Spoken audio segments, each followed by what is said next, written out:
Um, I brought 4 decks, as everyone did, every participant. But Yellow Flyers, in my eyes, just straight up the best deck.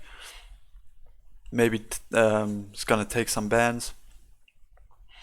Then Red Yellow Angry, we've just seen this on stream.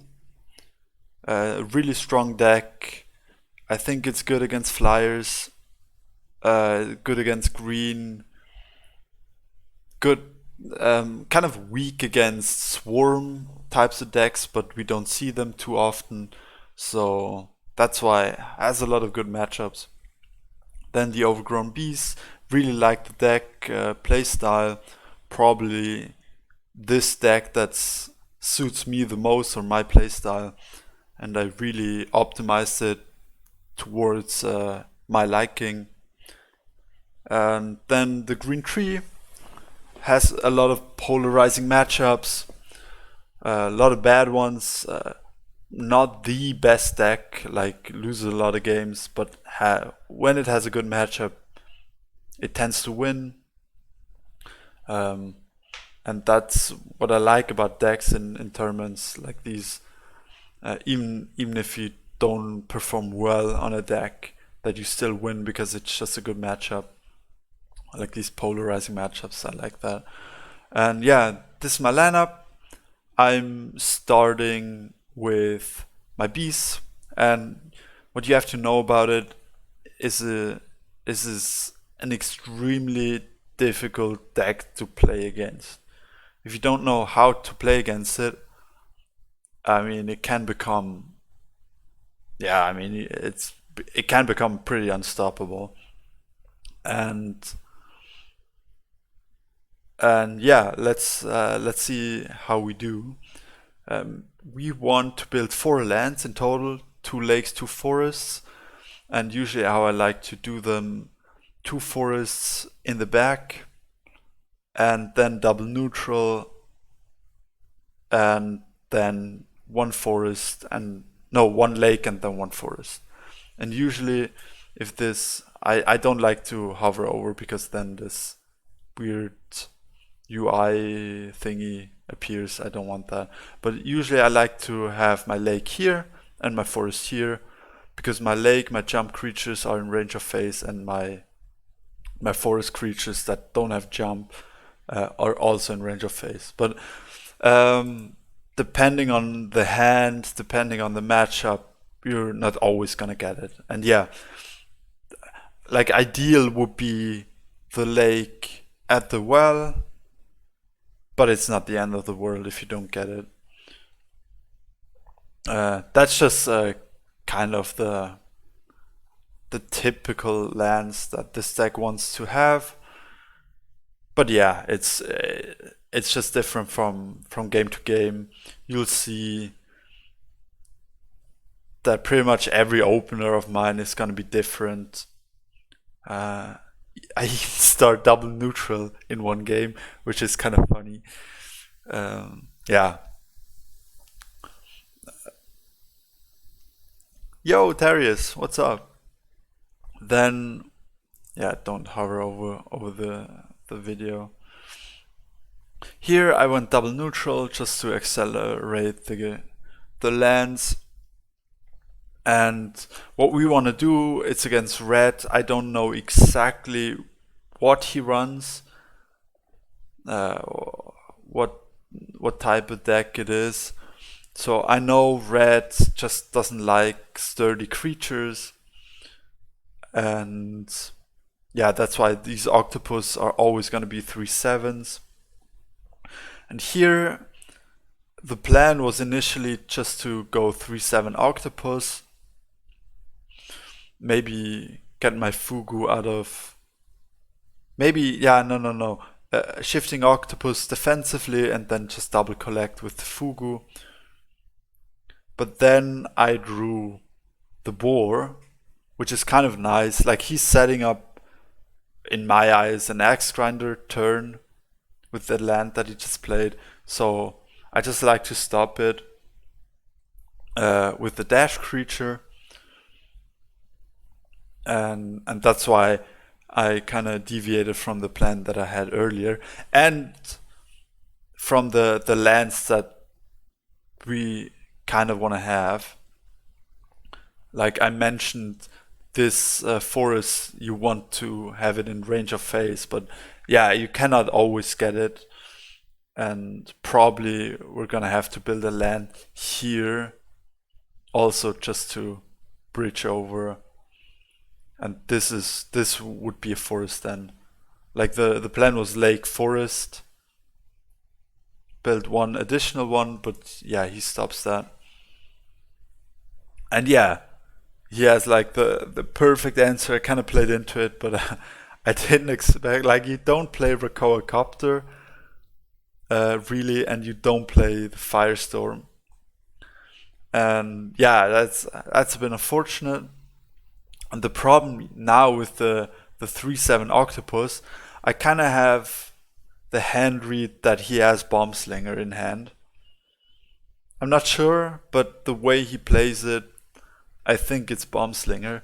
And if I go 3/7 Octopus, the 4 damage from Slinger and the 3 damage from Rakoa Copter just clears my Octopus, and then I'm forced to Humble Vision the Bomb Slinger, which is, yeah, it's not ideal.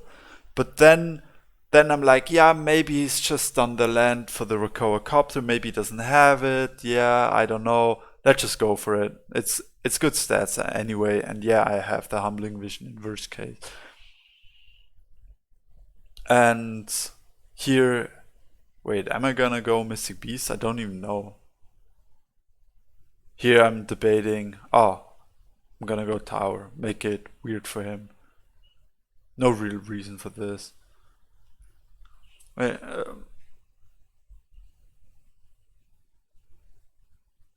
yeah, I think Beast, what it does with the Sunken Tower, like what you want to do in general, you want to dictate every trade. If you get out traded, like once, alright, it's okay. Twice, then you're just gonna lose the game. You have to dictate every trade and have to value trade as much as you can. And that's why the Bomb Slinger is a problem. We want to play around Bomb Slinger this entire game, ideally, and the line that I did doesn't play around it, because we cannot deal with the 1 health of a unit. And turns out he didn't have it, which I'm kind of glad. And he has Cannon Carrier, which is, yeah, it's a bit of a crazy line that he went for. But here in this position, there was the possibility of, like, I gave him the option of Bomb Slinger, which I don't like it, but I think the land that he played wasn't because of the Bomb Slinger, it was because of the Rakoa Copter. So that's why I think it's fine, but yeah. Yeah, we can always use the Humbling Vision, but that's not what we want to do. We want to humble a creature and then value trade it, and not just clear it. This is always, like, worst case, we have to do it with the Humble Vision, but it's not what the deck wants to do. That's important. And here, he's starved now of Faria. His lands are weird. Like, if he wants to collect, he has to build another land. So yeah, I just want to go Mystic Beast, Grizzly, and just starve him completely. And yeah, play around Detonate as much as possible. This 4/2 is really annoying also. This 2/4. There's no clear answer for it. I was considering Humbling Visioning it, but yeah, again, I don't like that. Yeah, if he has Detonate, he gets a trade. Again, Bomb Slinger he cannot play because we starved him.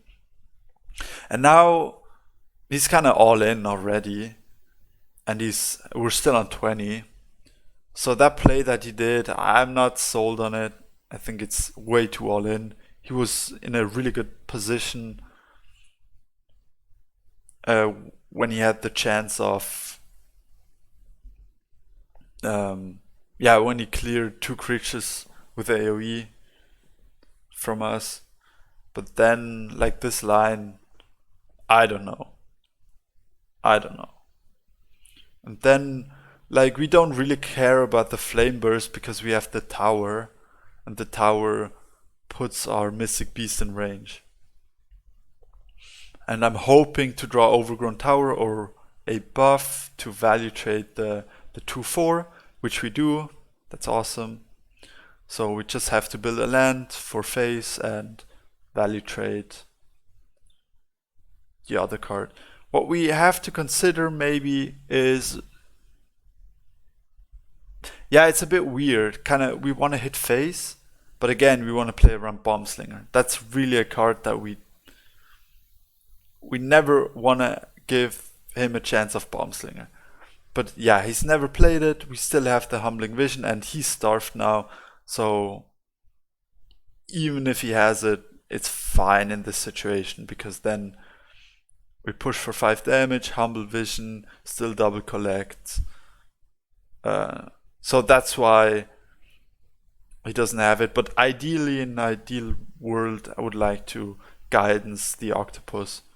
And then it's like, oh god, Baldurion, uh-oh.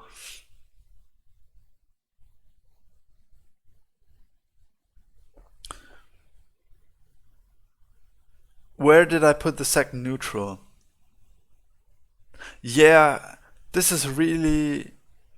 Remember when I said, yeah, we could probably put the forest in front of face, but then I don't even know where I put it. Did I put it... I think it was this, or was it this one? One of them, but it doesn't really matter. Only in very few cases it matters where the second neutral went, so it could have been forest also. And here, this is a bit awkward, because we cannot deal with Baldurion. And so what I did is, hey, if you want to proc it, like, I'm scared. Like, the only way we lose really is by dying. Yeah, by just dying, going down to 0. And that's why I allowed him a collection, saying, hey, if you want to collect, sure, that's fine, but then you're not going to hit face. And that's kind of what I want to avoid, and that's why I jumped in front of my face. He gets the hammer. It's still really difficult to play the hammer, because that 8 health creature is so sturdy. And I'm kind of threatening... like, he probably... Yeah, it's really annoying. Like, we put him on a 2-turn clock, and that the Vulpine is another big threat next turn. Like, not right now, but the turn after. And he yeah, like, or if you go face, like with the hammer face, it's just not nearly, it's not good enough. Like, we're still on 16. So he has another Rakoa Copter. That's an interesting play. Like, okay, alright, we're gonna race you. And here I'm calculating 5 damage from him. Then the hammer, another 5 damage, that's 10 damage. He collects once. And double flame burst. That's 16 damage. But it's 9 Feria. But it would have been like, the maximum he can push is 13. So that's why I'm not worried with Humbling Vision or anything like that, because he can only push like 13 damage. And that's why, yeah, we win that first game. It didn't go well at the start, and I think if he also had that Bomb Slinger, this game would have been very close. But alas, we take game 1, And and now the blue matchup is always a bit, yeah. I'm like, blue is really good also in taking value trades and dictating trades. And that's something, yeah, that we set out to do ourselves. We want to do this. And that's why it's always a bit, you have to be very, very careful how to play this matchup. I think ultimately it is, yeah, I guess kind of even, but I think it's more difficult for us to play. Just because, um, yeah, if we get value traded, we just lose, and it's much easier for them with the battle toads and stuff like that to clean up trades if we value trade them. But on the other hand, these 5 health creatures are kind of annoying for them to deal with because they have a lot of like 2/2s, 3/3s, 4/4s. There's not a lot of 5/5s, or don't think there's any. There's the Tide Lord, which is 6/6, which is kind of annoying. And here I'm like, all right, I want to go opposite side. I do want to go opposite side, but he also wants to go opposite side. And I'm like, okay, yeah, I'm just gonna go opposite side. Then, on second thought, well, we have the sunken tower. Maybe if he's going same side, we can take an early value trade and just go from there. So I decide, if he's going same side, it's a big risk. Especially, we could just double neutral and, yeah, kill him. So I decide, okay, let's go same side. If he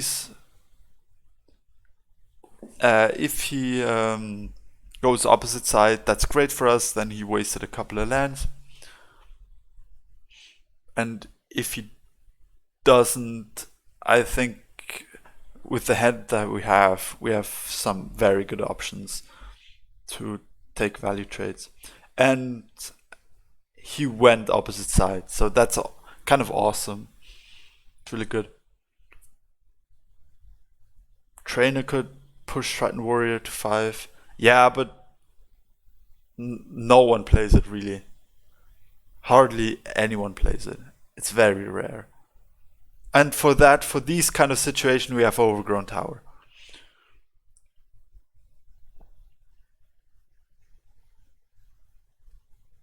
So, and in this matchup, just pay attention. It's all about dictating value trades. Just pay attention who takes trades. And whoever takes trades wins the game. Or, especially in our case, if we get value traded, or if they take our trades, it's not good for us. So the first trade we took, and we stayed out of range of their creatures. So even if there's Aurora, he needs Sunken Tower, which at the moment he doesn't have. 3 cards, low chance that he has it. And we stayed out of range, we took the first trade. Of course, I mean, it's great that we have the Sunken Tower, he doesn't. That's just huge in this matchup. Or just huge in general. Because, yeah, again, like blue wants to take trades and we don't let him because of the Sunken Tower. Yeah, here I think I built my lands wrong. I think I should go double neutral towards the other side. Like left side double neutral. And next to my orb, like next to my orb, not, yeah, down here but double neutral. This is a mistake. This land. I wanted, like, the idea was, okay, I play the Sapphire Vulpine next to another forest, so that we can move and yeah, and yeah, have the option to move. But it doesn't work out. It just doesn't work.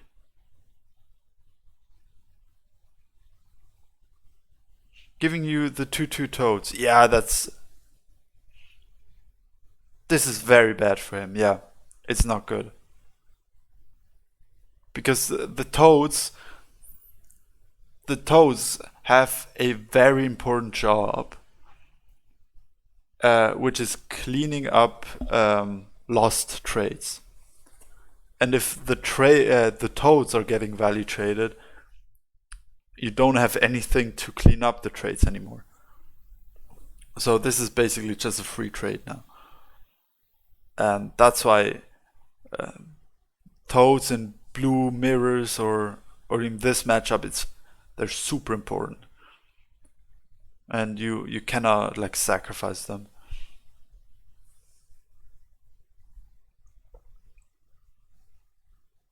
And just think about if this would have been double neutral now.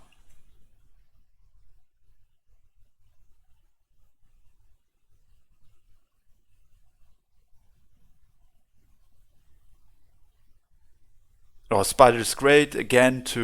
We could take a value trade and then just one line is an option. I don't think I go for it, but kill the 3/3 with a guidance and spider the toad. That's a line. Yo, why didn't I do that? Yeah, this is just a full clear.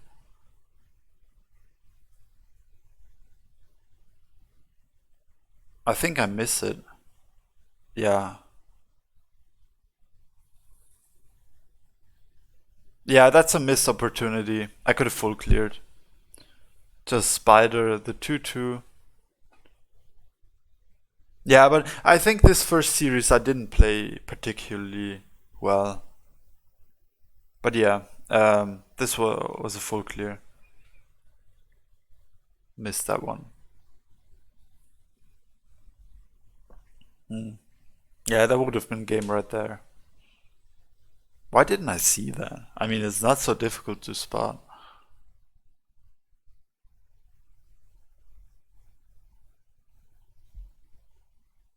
Anyway, game goes on. He's dropping a 7 cost Colossus. Wow. And we've really stopped him from collecting on our wells. No, just the first series. I think afterwards I play really well, but just the first series.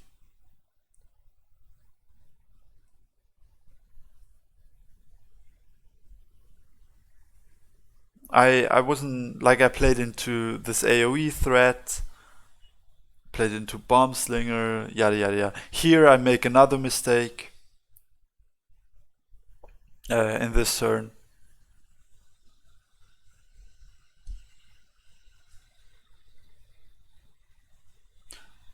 I think I draw into the overgrown tower, and it's a full clear. I think I find it, but I don't find the best one.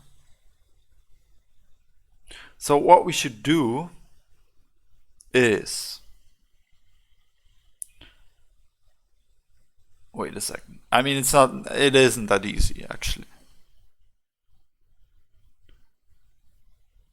Yeah, can you find the best full clear? Just let's pause it here.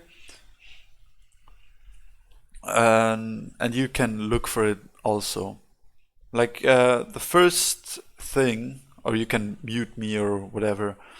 So the first thing that I see right now, the stalker is always gonna kill the 2/2, which I should have done last turn, but let's forget about that. Then I think, I mean, it's difficult. We overgrown tower, yeah.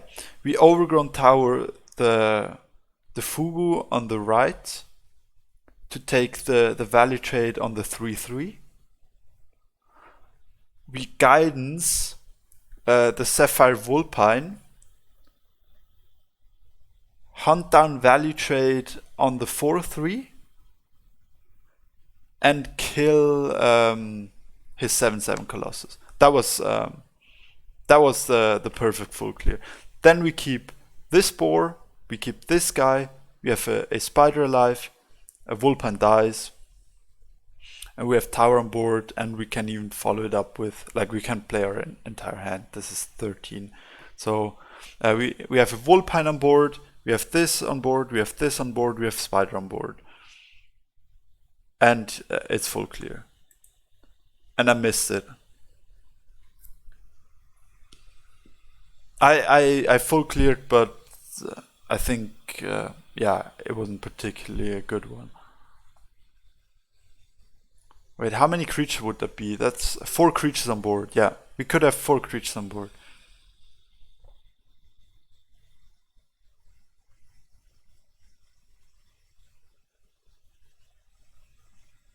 Yeah, I overbuffed this for some reason.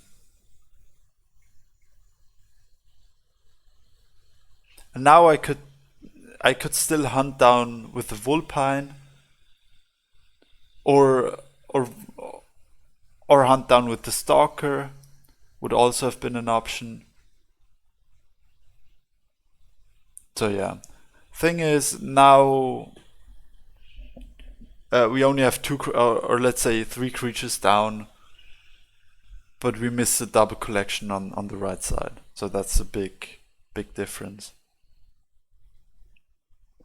And now he can set up something on the right side, which is it's just annoying. It's really unnecessary giving control over that. Like, if we had that 6/1 now, we could double collect and clear. Or no, we would even stand on this land, so he couldn't even do that. Yeah, now we cannot clear both creatures, we can only kill one. And he's still in the game with a double collection. So this is, I'm not happy how I played this. Like, it's just not good. There were 3 ways to do that. Yeah, there were. Like, the hunt down on the spider is actually a consideration. Yeah, maybe not. Hunt down, yeah, the way I started, we should just take the trade, the board trade into Colossus, and then hunt down with the spider. But then we lose our collector on the right, our Fugu. So I think the one that I propose is best.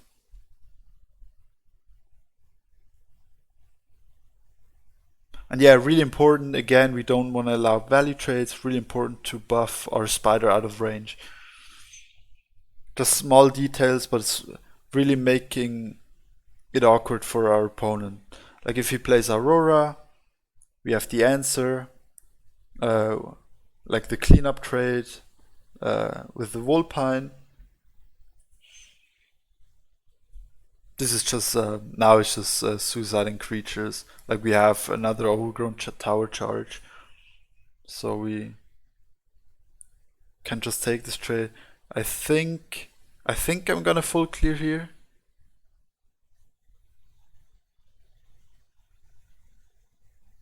Yes, good. And now we have finally a guy alive.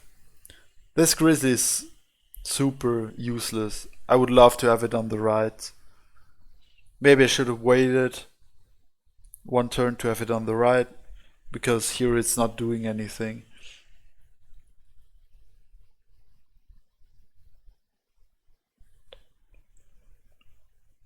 Here's the Humbling Vision, that's his entire turn, pretty much. There were a couple of threats of Ninja Toad, but yeah, I think here he concedes. No, build a lot of lands, and I think it started with not double neutraling to the left of our orb. Yeah, a lot of missed opportunities. But yeah, we ended up winning because yeah, it's we had the overgrown tower. He didn't. It's very difficult to play this matchup against an overgrown tower.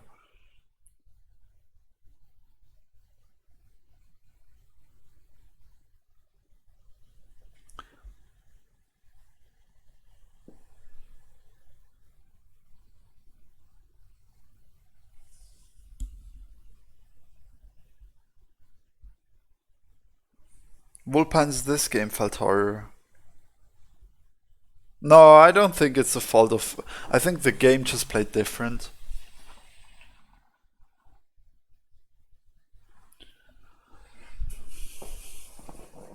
It was just a different game plan, you know. In first game against Red, we tried to just have as many beefy creatures as possible, and value trading isn't even that important because Red wants to AoE clear you with Ground Shaker and so on. So it's not important to value trade, but just have beefy creatures, not get board wiped.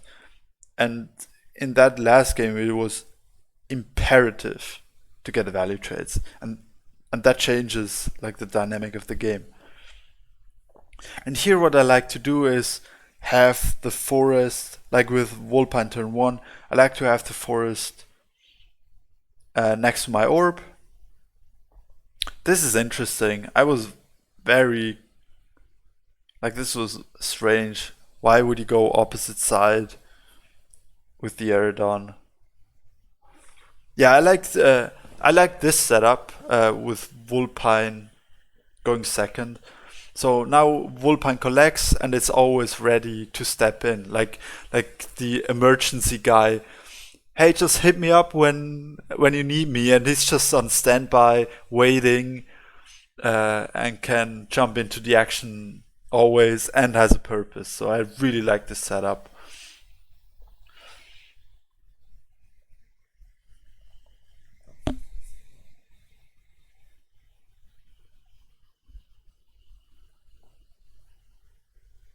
And when you go first, you don't have that extra land, so it's a bit more difficult to do.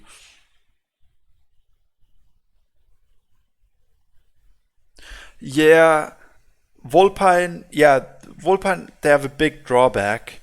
You have to build a bit of weird lands sometimes, or a lot more than you'd want. But sometimes, in certain games, it's just so important to have the extra mobility to get these crucial value trades. Then you're like, I don't care if I build more lands. I just want the value trades.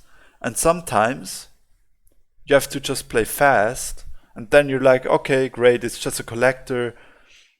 Um, yeah, and that's it. If we get the value trade, great. If not, no. And yeah, speaking of not playing well, yeah, so much for that. All right, easy clear on this Elder Forest. Not sure what the name is at the moment. But here, easy, perfect. We have exactly the lands that we want. If we count, I want to make sure my Fugu survives. This overgrown tower isn't even necessary. This lines up to 11. We only need 10. Oops. Man, this is just embarrassing. Like, yeah. We don't have a beast on board anymore, so we lose the 2 attack. So we have to waste 3 mana and a Stalker. And Stalker is very important. Again, if one time we're out of range, like green has a lot of beefy creatures and we need the 2 extra damage, now we don't have that option anymore. And at the same time, I really hope now he doesn't have, like, the overgrown tower charge on the Fugus is not good, because now he has the option of Stalker. If he has Stalker, it's very bad. And I should have, yeah, he has it. this sucks, and I just wasted an overgrowth and tower charge. Yeah, wasn't necessary. Again, just not playing well. It sucks. And yeah, playing the Mystic Beast, playing the Octopus. Again, do I pre-buff it? No, I don't see no reason, because Stalkers are 2 health, 2 attack. And what I miss is Feed the Forest. I did not consider this at all. And I'm like, oh no, why didn't I just pre-buff? Like, there's no bad reason not to do it. It's just so unnecessary risky. And I'm like praying, please don't have the Stalker. Please, please, please. Please no Stalker. Please no Stalker. Please no Stalker. Okay, position a creature. That means it's probably not Stalker, because Stalker just is removal. Doesn't matter where you play it. It's probably not Stalker. Yeah, it's not Stalker. It's not Stalker for sure. It is Stalker. No, why? Oh man, this game, this is exactly how you're not supposed to play the beasts. You have to value trades. You have to value trade, and you have to play around the. You cannot lose your creature like that. You have to force your opponent, but then yeah, he ended up conceding because. Yeah, I don't know, but I just didn't play well in general. It was not good. But hey, we ended up winning. And yeah, that was the first series. Then we had a bit of a break. I think. Wait. Oh, no, it was straight up go next. This game was on stream, so you've probably seen parts of it.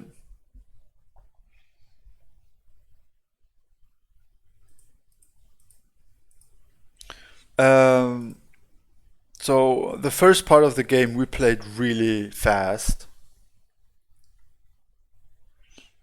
And so yeah, usually how I like to play the game is just have a normal game and no cheese strats. Like, I don't like Krog, I don't like Disciple OTK, I just want regular games. And like these OTK decks, I just don't enjoy playing against them. Or Krog is just, it's not a real game, it's just high roll fiesta, so I'm left between an OTK deck and a high roll deck. And I'm saying, alright, okay, he banned one deck, I'm not sure which one. I'd assume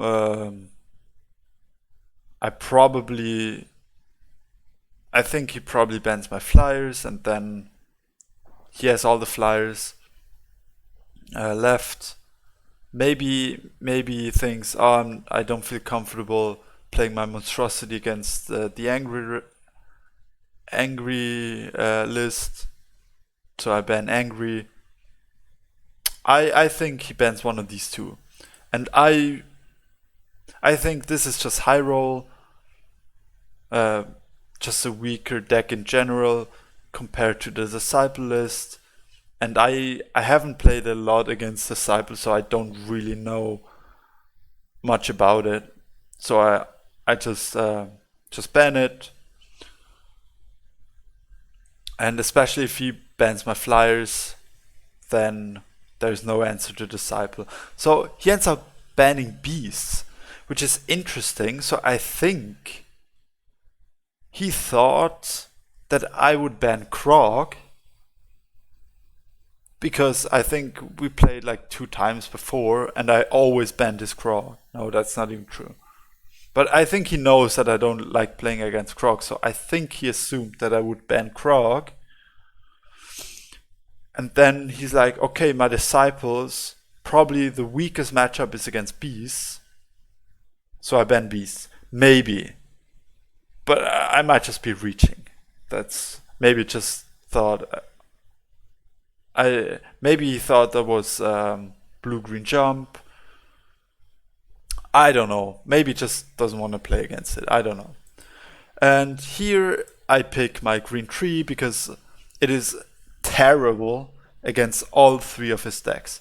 So I know I'm gonna lose with the green, and I wanna, I just wanna get rid of it and then counter his next deck, or his deck that just won. Maybe just here to scout. And yeah, you never know. Maybe you win, maybe you don't. And problem is, with the green tree deck, you want to play really slow. You want to go like defensive, left to your orb, right to your orb, and just spam these Oak Fathers and so on. But yeah, these Oak Fathers don't really do much if they're just getting meteored. And we don't have good answer for Krog. So Krog is getting like at least 2 hits in. Yeah.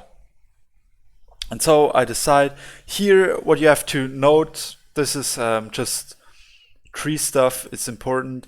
Like in Mulligan, usually like Kodama is always a keep.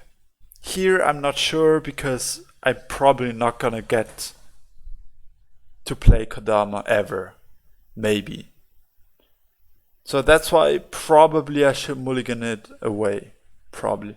And these two, like Oakfather is almost always a keep. Like if you go second, you always keep it because you can play it on turn 2. The problem is with going first, you can only play it on turn 3. And usually, like as a rule of thumb, you want to have a creature down on turn 1 or turn 2 at latest. So if you don't have anything but an Oakfather, nothing to play but an Oakfather, and yeah, if you then play, let's say you play a Wood Elemental, you go first and you have a Wood Elemental instead of the Bloom Sprite. Then you pay 4. On turn 3, you only have 6 mana, or 6 Faria, and then you cannot play Oakfather again, and it really slows you down. So that's why if you're playing against Rush, you're playing first, and you have the Wood Elemental, then you cannot play Oakfather on 3, and that's why that would, in that case, would be a mulligan, just because you would have to play it on 4. And here's the difference. We have to play fast, and we have the Bloom Sprite, which only costs 2. It's gonna collect once, like we have 6 mana on turn 2, puts us down to 4. We collect once, so we're gonna be on 8 Faria, meaning we can play Oakfather on 3. And this is important. And that's why these two in combination is insane, and it's very bad to have Elemental and Oakfather against a fast deck. Then it's not good. And Kodama is, should I keep it, should I not? I decide to keep it, but because I don't think, like, what else could I get that's better? Like Oakfather is really good because I want to race with it. But what else is good? Like we would have gotten a guidance, and it's like, I don't know. So that's why I kept it, because what could be the alternative? What else do I want? And now Shamanic Dance is actually huge. And here I'm like, whoa, Shamanic Dance, that's interesting. Because I was just, let's just raise, blah, blah, blah. And this is very interesting turn. Okay, Krog is coming down. If he had Magnus, he would have played it this turn, and Magnus would have also been a disaster. But now, And that's why I didn't play Oakfather. I wanted to rush it. But now I'm thinking, with Shamanic Dance, we can taunt it. This has 6 attack. So we can force it that Krog only gets 2 procs out of it. And the Oakfather then is still alive. So we kill Krog in 2 turns. He gets a reduction, sure. And yeah, we kind of deal with the Krog with Shamanic Dance. And also, I went for double neutral in case of Meteor. Our lands are not all in the same spot, but are kind of, yeah, all over the place if Meteor, and then Meteor isn't as impactful. So I'm always playing around the Meteor threat. My creatures, like my important creatures, are far apart from each other, blah, blah, blah. So here I'm thinking, okay, let's wait. Let's not play the Oakfather. And or wait, it's actually it's difficult because if I played aggressive,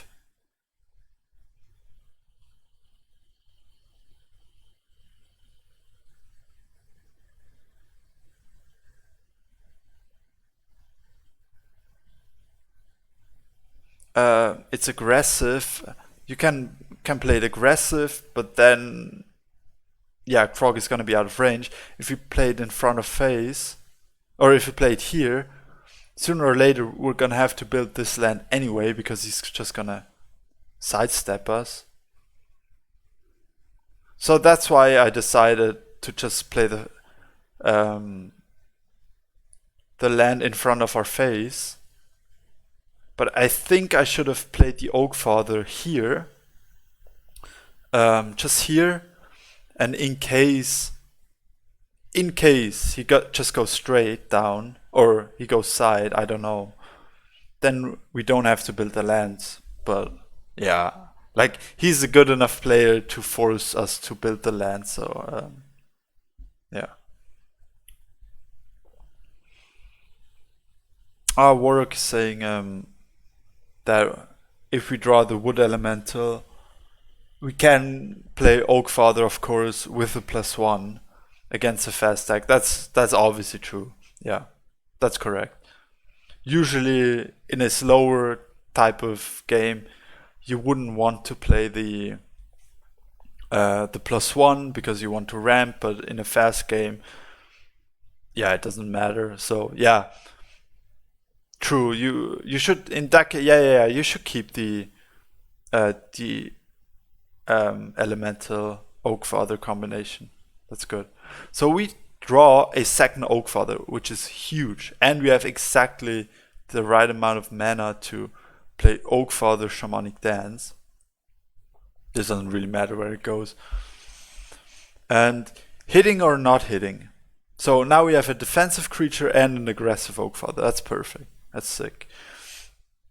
And here I'm like, do I hit or do I not hit? If I hit, we give him now a reduction. Then he plays that reduction and can play a second reduction on the same turn. And that's why if I don't hit, he only gets 1 reduction and not a second one. That's like the difference. That's why I didn't hit. So he has less options. And here, yeah, we just go aggressive. We have to buff this, so we trade well into the Ogre Barbarian.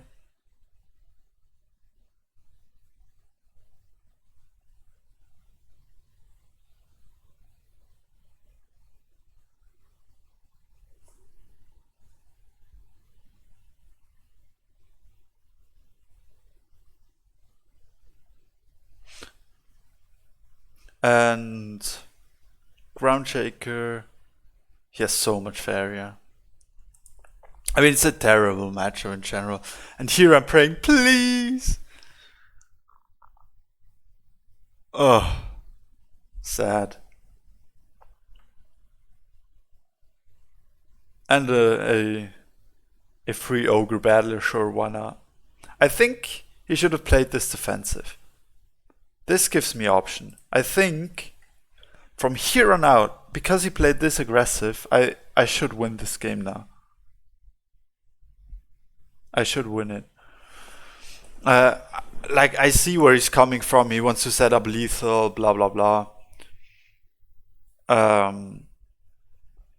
But here, it's very difficult. Like, we can play the Kodama. Spider doesn't do anything.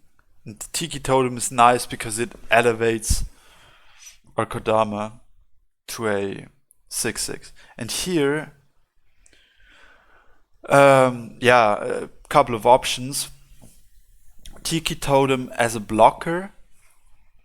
And thing is, if I put the Tiki Totem in front of my face, he's gonna kill it with the Ogre Bargainer, or the Bargainer, and then he pushes for 11. If I play the Tiki Totem on the side, he cannot hit with both of them. He can only hit with one of the two. And that's why Tiki Totem has to be on the left. And what I should do here is go aggressive Kodama. This sets up lethal right away. I put it defensive, but I should have played it aggressively. I'm thinking, okay, I have a 2-turn clock. I just have to survive 2 turns. But if I put it aggressive, again, if I put it aggressive, like, he can at most push 9 damage. This is not enough. He could have... Nah, they don't run Flame Burst. He could, like, high roll into another Hellfire, but then we have, like, Kodama. It's unlikely that this is gonna die without a hit from the Ground Shaker. So that means we should just set up lethal. We have the guidance for the kill. And this is 6 attack because of the +1/+1. So yeah, here I'm throwing. I should have won this after he played this Ogre Battler.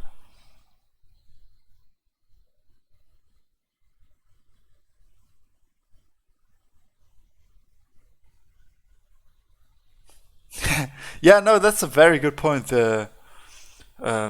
The Warrior Elemental Oak Father is very good. Very good when you can play it on 3, both of them. True, you can, with +1, you can do it. So here he's on 9, and again, I'm making a mistake here. We are on 9. He is on 14. We have a 2-turn lethal.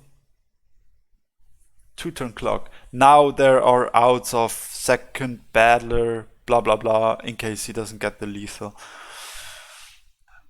But what we should do is, we should Stalker the 6/3 and buff our own creature. Then we are left on 4 instead of the line that I'm going for. Like, we heal for 5, which kind of negates the attack of this guy. And this is 5 attack. And if we Stalker, which gets buffed by this one, we kind of negate 6 damage. Otherwise, we negate 5 damage. So that's why I'm losing 1 health, basically, by going for the double guidance line instead of the Stalker line. Should have gone Stalker. But I didn't think about it. And here, let's go Casino, Hellfire. Does he have it? I mean, see, 9 pings. If we were on 4 health, it would not be likely that we die. And now it is likely because we're on 3. So yeah, we lost that one. I think there were opportunities. but only because he didn't put his Ogre Battler defensive. Like if he plays it perfectly, we lose. But yeah, unfortunate missed opportunities. And game 2, now we want to play Flyers. We have the one-off Nightmare. I will always full mulligan. Like I know cheese. If we Nightmare his Krog, he's gonna surrender instantly. Game is probably over, but he's gonna surrender instantly. So Nightmare is basically win the game. It says not kill a creature, it says win the game. That's why I'm always gonna full mulligan for a card that says win the game, obviously. And how I want to place my lands in this game is, again, I want to kind of play around Meteor, and that's why I want to interlock them with his lands. So that's why I want to straight up rush them. What I should have done is, like, in the end, how it's gonna line up is 4 lands like this and 1 here. This is how I want my lands. And if I want to have 1 here, might as well play the Emissary and have a Collector. Or now the Sky Captain. So I didn't think my land, how I want my lands all the way through. And I only later realized, man, I played this a bit weird. Like this isn't doing anything really. Like it's so far away from face, if you don't have any flash wins or movement tricks, and even with movement tricks it's still far away. And yeah. And now with the Iona Smart, like Sky Captain is kind of useless here. But still I'm too greedy. And I'm like, okay, I want to play the Smile, then draw. Just for the Nightmare. I just want to draw Nightmare. And I want to Smile first just to give us a higher chance, like thinning our deck to improve the chance of drawing Nightmare. That's why I own a Smile. But in general, I'm just too greedy and I don't want to lose out on value. And that's why. Yeah, and we draw the Nightmare. I'm super pleased about that. This is win the game. So from here on out, yeah, I should just step up. It doesn't really matter. Okay. And again here, I'm thinking, oh man, I want to land here. I don't want to get completely landlocked. And he doesn't play Krog, which is cool. I'm happy about that. He doesn't play the Krog.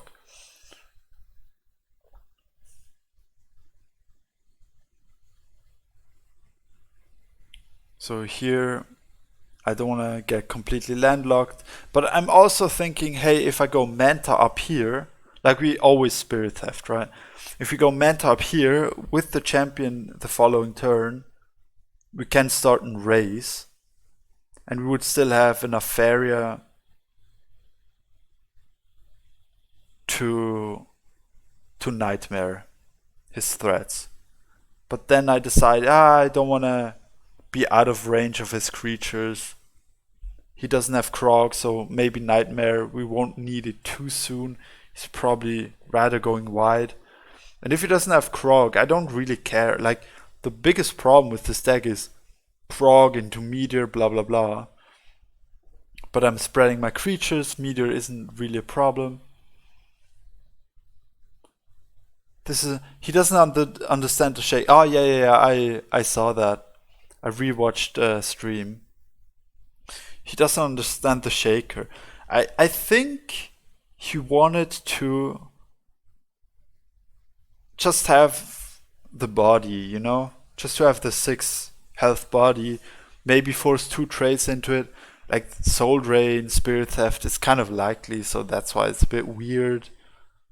But he doesn't have a play. I mean, if he waits too long and not do anything, doesn't force anything, we just race him at some point. And we have champion coming soon. Blah blah blah. So I think that's why. But yeah, it's kind of unlikely that we don't have an answer. So yeah, maybe it would be weird. So here I'm thinking about collect, champion, uh, collect, champion back, something like that, but then, and Sky Captain. Oops. But then I'm realizing, bro, don't play intermediate, just wait with the champion before you actually can hit face. So it has a purpose. And we don't really need the collection. Like, you see how I've played this game. I haven't been worried about collection whatsoever at all. Like, it's not about collecting this game. It doesn't matter. Oh, we get a free Sky Captain, sure. Let's put it here. Meteor just kills 2 creatures, and I saw that he got the free Meteor, which is pretty crazy actually.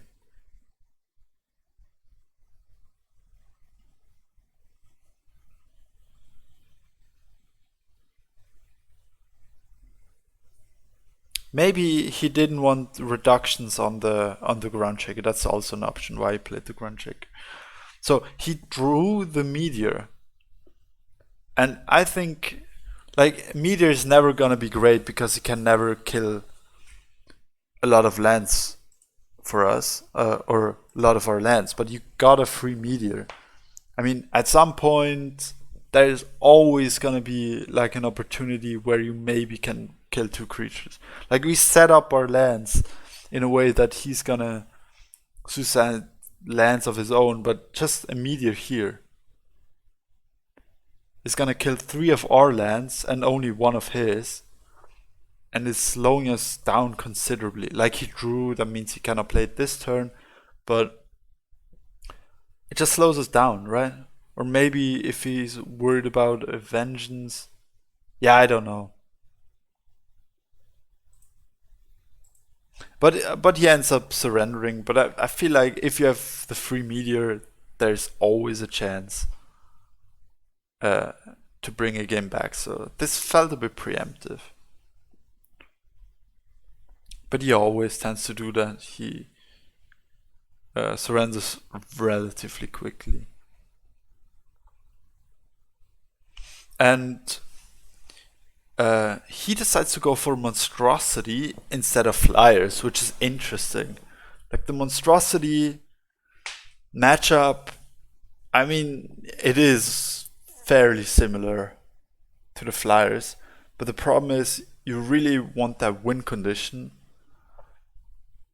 You have the win condition of Monstrosity that has 5 health and kind of trades or dies relatively easy. And there is also Nightmare. Maybe he just wants to avoid the mirror.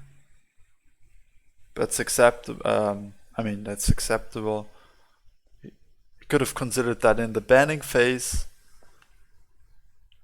Yeah, I don't know. But I think, yeah, Flyers against Monstrosity is Flyer favorite.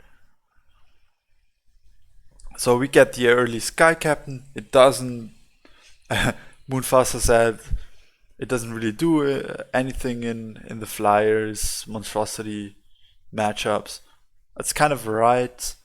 But there are some important cards, like Champion is always very important to have it as 6/6, and in some cases it matters. And yeah, I agree, it's probably not worth spending 4 Faria or for a 2/4 for these few cases, but I mean, hey, it's a turn 1 collector, why not? So yeah, this Emissary, maybe it now trades favorably into his emissary if he doesn't have a flying creature. Maybe there is a world where this happens, sure.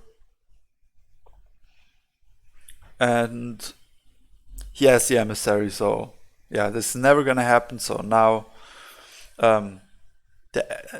my emissary is always gonna trade into his. Our hand is relatively land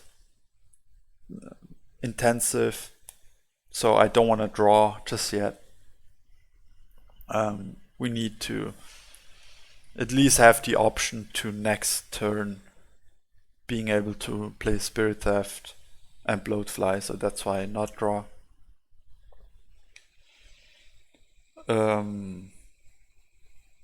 Yeah, and what we want to do generally is, yeah, I mean I think these flying matchups or these next couple or these next two games, they're just fascinating. I think they're really, really, really important that you play exactly how we ended up playing. Like, it's so swingy. If you don't do anything one turn, you just lose the game. You have to. He does something. He reacts to my board. I react to his board. He reacts to my board, and so on and so forth. If in a world like in Beastmaster, for example, if both are setting up and someone gets 2 turns in a row, like, who cares? No one cares. Here, if you have 2 turns in a row, it's insta game winning. Insta win. So you never have the time to breathe. You always have to do something. And that's why it's kind of fascinating. Like, if you play them, oftentimes it kind of gets a bit repetitive because nothing really happens. It's just answer, and only at some point, like 20 minutes in or something, there's no more answer and then you win. But it's just really repetitive. But if you're new to this or play this the first time, it's extremely difficult to play the mirror and to play it well and to even stand a chance to win the mirror if you don't follow these rules. Like, hitting face is an absolute no-go. You cannot afford to hit face if you're not already completely winning the board. And even if you like miss a collection or build a land because you build an additional land for a draw or something, that's already like throwing the game if you're in a winning position. Like, it's crazy. Like, you always have to draw or go +1 if your hand like lines up like that. Always draw. Or yeah, and just no additional lands, no face hit if you kind of afford it. Like here, if I pass in this turn, it's just lost. I can never come back. And so that's why what I saw a lot of people do. Oh my god, my Sky Captain, it's a saint. I can never let it die. It's like the king of chess. You cannot let it die. And just, for example, a play would be Soul Drain, Spirit Theft, and then keeping the Sky Captain alive is actually a decent play, now that I think about it. Could have done that. But usually I don't like to use 2 removals on 1 creature. It's a bit expensive, but now that I think about it, now I just see this line. I should have gone for it because I end up double sold, end up trading. I don't even know what I think I, wait. Yeah, I'm making a mistake here. This is straight up just soul draining the Manta Rider and then keeping my dude alive. Just counteracting my point. But yeah, this is strictly the worst line. Could have had a 2-2 on board. Whoops, mistake. I think at that point I wasn't entirely sure if I wanted to do it. And then I decided, alright, yeah, I have to kill this. And again, Bloatfly here, just a great collector. It's extremely weak to Wind Soldier. And that's why I don't have it as a... It doesn't have the highest priority in this matchup. I just want to make sure I don't get Wind Soldier and then like double collector. Like double collection into trading the Bloatfly is just terrible. So I did have the Wind Soldier for the value trade. Here we could have had our 2-2 to take the trade. Yeah, then he probably would have played it a bit different, like would not have stepped it into range, but yeah, losing that Sky Captain for no reason is just, yeah, bit of a missed opportunity. We top deck the Soldrin anyway, so that works out. So early lead for us. Here an easy clear, and that Windborn Champion is a big threat. It's a very big threat. And we wanna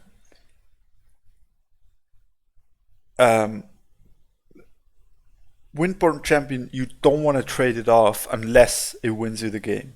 Like,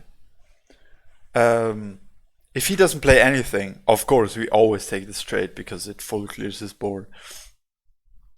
But other than that, just like he plays a Manta Rider here, there's no point trading a champion into a Manta Rider. Never. You always want to force him to use resources. And otherwise, now he's only single collecting, we are triple collecting. So sure. And really important to step up the Bloatfly, just in case there's training Flash Wind, we can then value trade the baby Manta.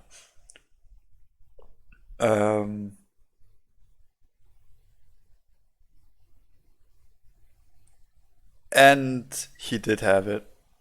So this is not the end of the world. He could have considered Flash Winding our champion back, but he probably didn't have the mana for that. What did he do with the Power Wheel? Yeah, he did have the mana for it, so he could have denied the value trade. With the Bloatfly. So like these small things, there's so many options, it's very difficult to optimize like the stack. Here I trade always, like this is always the trade, like the only reason why I even stepped the Bloatfly up to, in case Manta Rider gets the trade on my champion. And here the only reason I nightmare here is I don't want to give him the value trade. Like we've already seen 2 Soul Drains on my side. I've already played 2 Soul Drains, I think. Yeah, I have. I have already played 2 Soul Drains, so a third one is unlikely. And that's why it makes it possible for him to trade.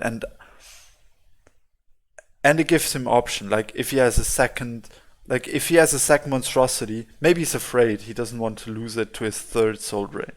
Then he doesn't take the trade. If he has a second monstrosity, he doesn't care about the first one, and then he's always gonna take this trade. And that's why if he has a second monstrosity, Nightmare becomes useless. And that's why I think I just have to go for it. And yeah, he's still single collecting. We're slightly out collecting him, so a minor lead, but it's not stable enough to win the game.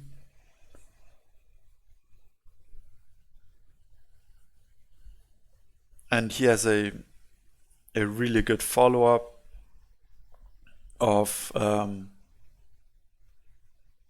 demon. Here, interesting. Like, we have Spirit Theft. Where do we use it? We could steal the 3-1, preserve our Manta, just replay it. But then we have a demon problem. Then all of a sudden he's double collecting again. The 3-1 doesn't trade into the 4-4 emissary, Mistral Guide. I don't know. It's a bit weird. So that's why I decide to stop his collection. And yeah, we still have the Bloatfly.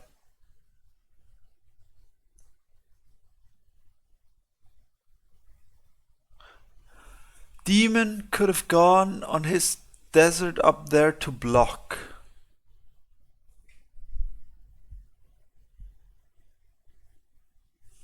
On which one do you mean?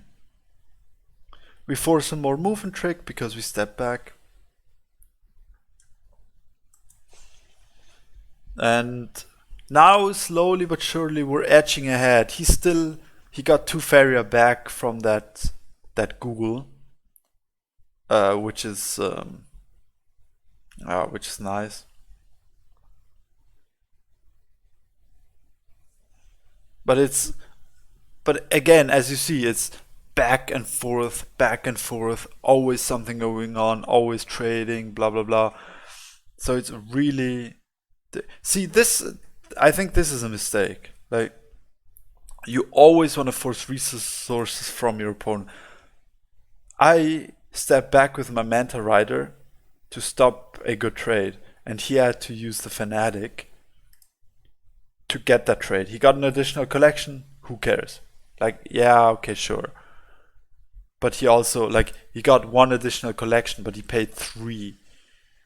And we draw another Soul Drain, the last one. Great. That's really good. But here, he would want us to, like, if he wants to trade these 2, sure. But then play it here. Then I'm forced to build a land. Sure, I get an additional collection. Yeah. I guess it evens out. Yeah, maybe it's okay. But then, yeah, I don't know. Maybe it's okay. Because, yeah, if I collect an additional time, that's kind of the +1 from the Faria wheel. Maybe it's okay. It just feels a bit odd. This turn feels a bit odd because the Manta Rider is dying on board. And that's usually not good.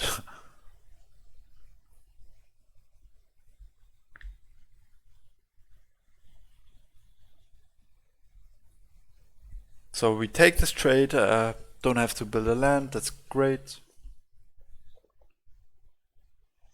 Play the Demon Wing. We haven't seen any Soul Drain from him, so it's possible that this is gonna get Soul Drained. But if it's Soul Drain, now he cannot play anything else really. And first turn where he didn't really play anything else. And this is the time to pounce. Now we have a good chance of winning the game because he didn't do anything. Unfortunately, we don't draw a creature. I'm like, oh man, come on. I can get the Bloatfly out, but they don't trade well into the Emissary. And then I draw, oh yes, we got the Khalim's training. I didn't think about this at all. But this looks super expensive, but it's just game winning. We full clear and we still have a creature on board. Now his answers become really, really specific. He now, if he wants to full clear, he has to build a land, win soldier, and maybe Death Wish Ghoul or something. You always want to full clear and then play something else. So his answer becoming really, really specific.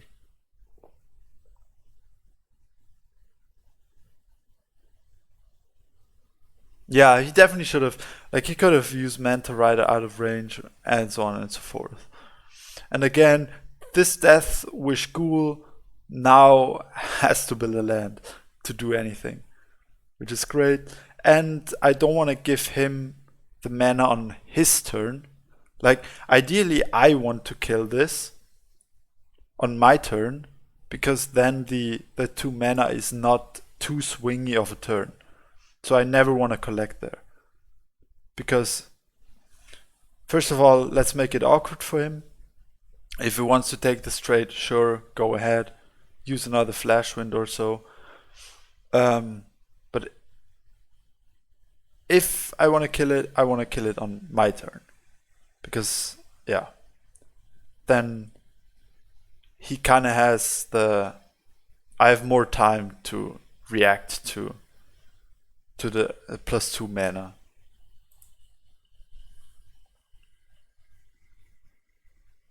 And we get a value trade, big one, and get another Sky Captain, so now it's becoming more and more difficult to lock down his side.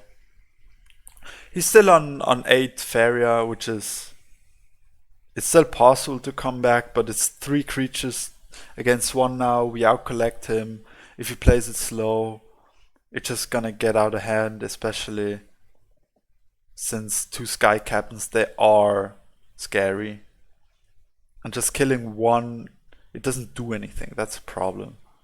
Like killing the 2/1 with Soul Drain, we still double collect, it doesn't do anything. And yeah, this is just a game win. Because he just paid 5 for a monstrosity and we can trade it for free with the movement trick. And then we have a champion on board that cannot be answered.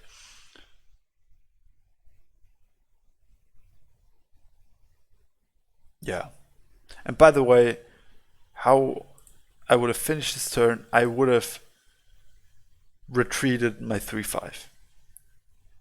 I would have stepped back with it. So that would have forced the Soul Drain out of him, or made it just awkward again to get good trades. Just always try to make it difficult for your opponent to get easy trades. And try to line up the trades that you wanna do and so on. Now we have the Flyer's Mirror. I mean, it's very similar playstyle to the Monstrosity Flyers. He now also has to build 5 lands, so it's a bit slower in general. But it's so tiring. It's crazy. You have to rely a bit on luck. Keeping Barter is a consideration because that's kind of I probably should have kept Barter because that's a Soul Drain. And Soul Drain and Manta Rider are probably the cards you want to look for in the mirror.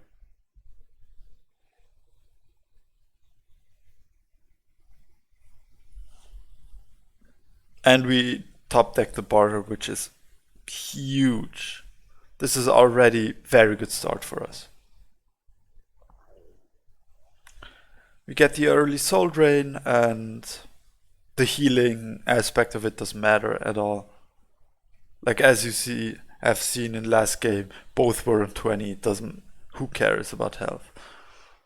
And he has a second one. I don't want to play the Demon Wing into Soul Drain of his own. I want to play Manta Rider.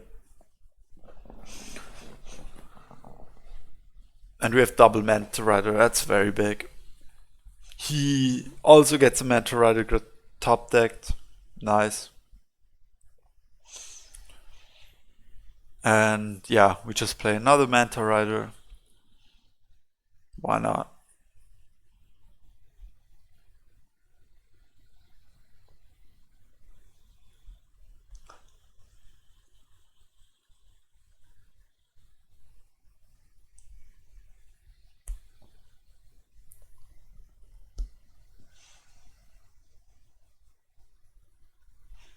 Oh, Iona. He runs a completely different list than I do. He runs Iona, he runs Desert Twister, he runs Khalim. I think in general, he doesn't run Sky Captain though. So usually, if we draw Sky Captain and he doesn't have an answer for it, and then we get the buffs on Champion and stuff like that, this is game winning.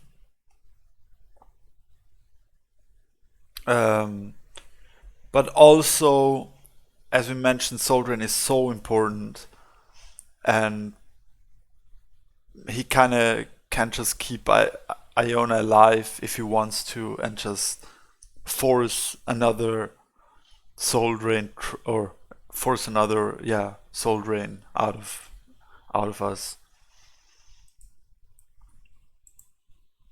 Wait, what do you guys?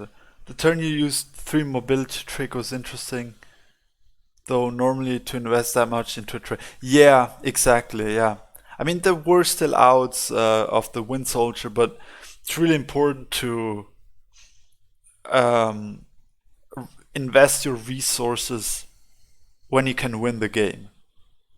Like if you go all in and you're not winning the game, yeah, it doesn't make sense. But this was a line where it was just first time in the game where we full clear,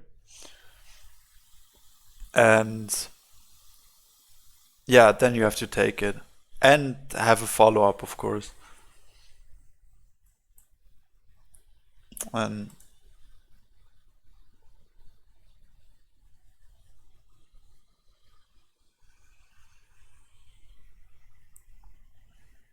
yeah, here I this is very difficult. I think I'm not even sure if I should go for the opponent collection. Yeah, probably should. But I should keep the Manta. I should keep the Manta where it is.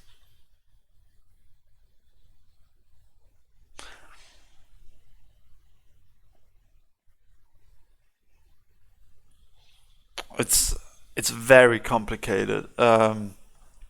Problem is you don't want to give any value trades, and the bloatfly is a bit of a problem. Here, I kind of missed that one. I mean, it's pretty easy to not miss. I mean, it's pretty obvious. But here, I allowed him. I have to step back with the Manta Rider because he could trade and champion into value trading, something like that, or flash in value trade. And this is what we want to avoid in this matchup. You cannot afford to get value traded like that. Or you can, but then you have to waste a Soul Drain. And you only have so many Soul Drains in hand. And they're very important, Soul Drains.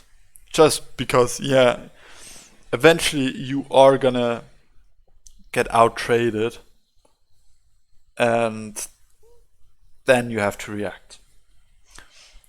And speaking of champions, the problem with the champion in this matchup is you play it, then they play their champion, and they just drag your champion into a Manta Rider, for example, and your champion dies for free. So you really have to wait. So yeah, here we give him an option to get a good value trade. It's not the end of the world because we have the Soul Drain, but ideally I don't want to give him these resources, or I don't have to force myself to invest these resources.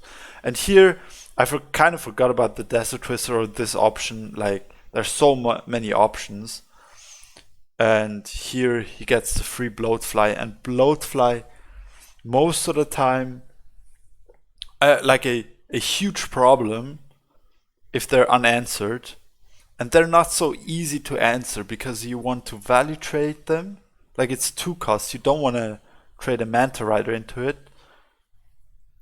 And I mean, this is a crazy turn, dude. You don't want to trade a Manta Rider into it because, yeah, it's expensive. A Demon Wing, I mean, sure, that's fine, but I mean, it's not easy to get that. And if they get infinite value, you just lose the game. And we don't have Wind Soldiers and stuff like that to deal with it. So it's kind of, and you don't want to like double the Soul Drainer, so it's way too expensive.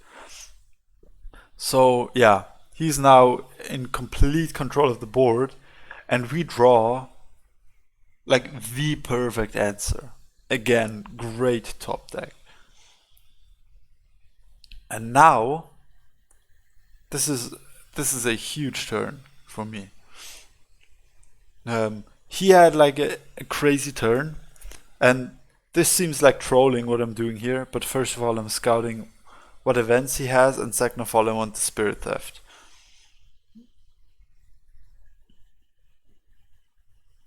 And now, yeah, we wasted 2 removals, but he has no cards in hand.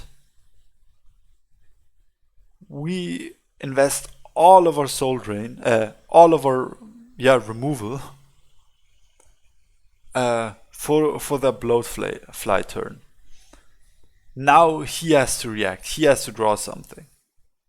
He has 2 draws for it, and he has to draw an answer, and it's not so easy.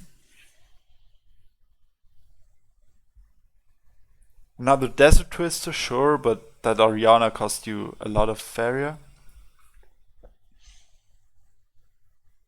And he played Khalim here.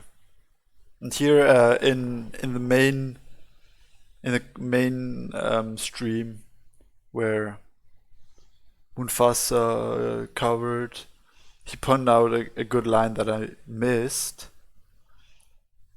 I should have just like here champion, and again it's very important that the opponent doesn't have a 5-cost creature on board while you play your champion. That's crucial. So this trade with the Manta Rider, I always have to take it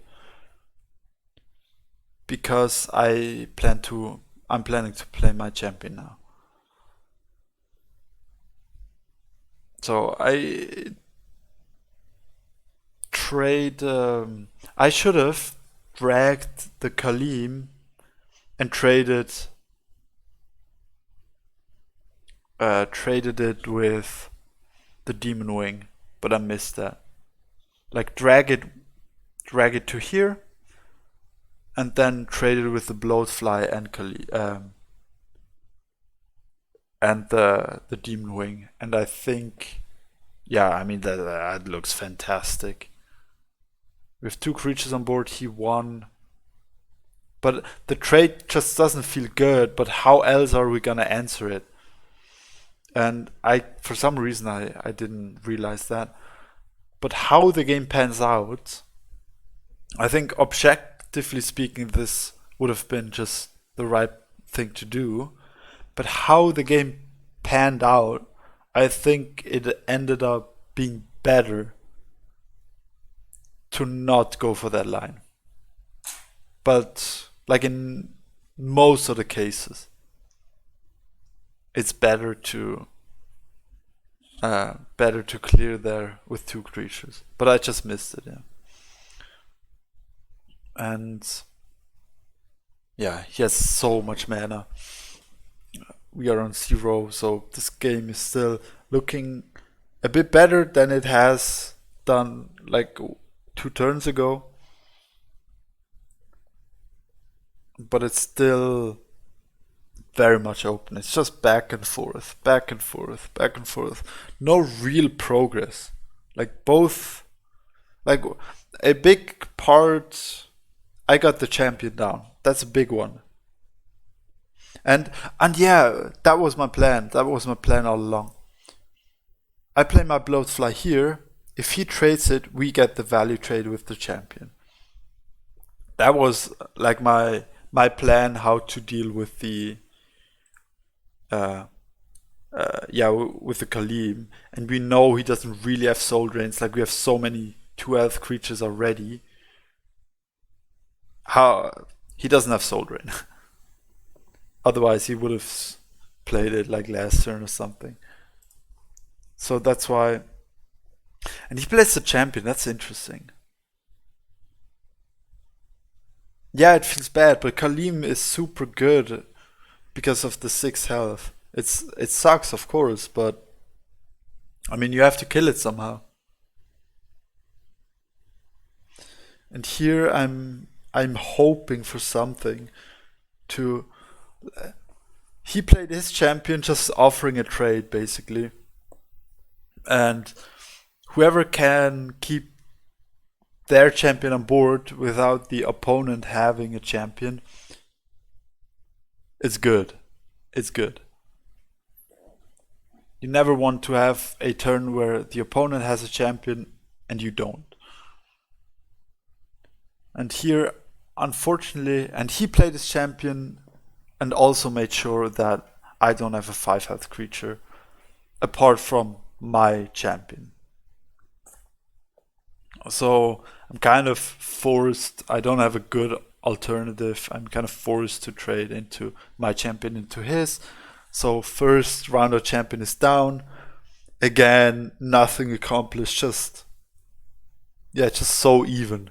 Just it's just back and forth, back and forth. Nothing is happening.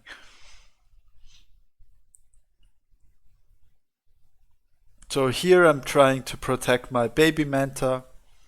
Put it out of range. And now I'm trying to offer a trade with the 5/2 anyway. Like I had the option before to trade Khalim into a 5/2. And now I have to work for it to get it. Which is, yeah, I should have just taken earlier. It works out perfectly for me because I didn't do it, but I should have done it. But yeah, it felt bad. It is bad, but yeah. Here he has the Flash Wind for the value trade, which sucks. And the Soul Drain finally. That's his first one only. And Ariana, and this looks terrible for us now. And we get the Spirit Theft. And now, all of a sudden, how does he kill my Khalim? How does he do it? I mean, we had so much problem killing Khalim. How does he do it? And yeah, again, making sure we're out of range of his creature. Problem is, if he has like Flash Wind again, he can trade, and we're on 0 Faria, and we cannot play Khalim, and we want to play Khalim. And we survive, which is important. He doesn't have movement trick. So now we go Khalim. And he has to invest a lot of resources into it, which is cool. And yeah.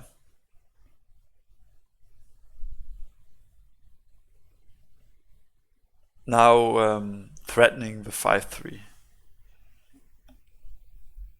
But again, he's triple collecting, we're single collecting. This is not great, to say the least. We're on 0 Fairy, he's also on 0, but he's just triple collecting. Like he's on 6 because it collected thrice. He's pushing face damage. And I think this is a mistake.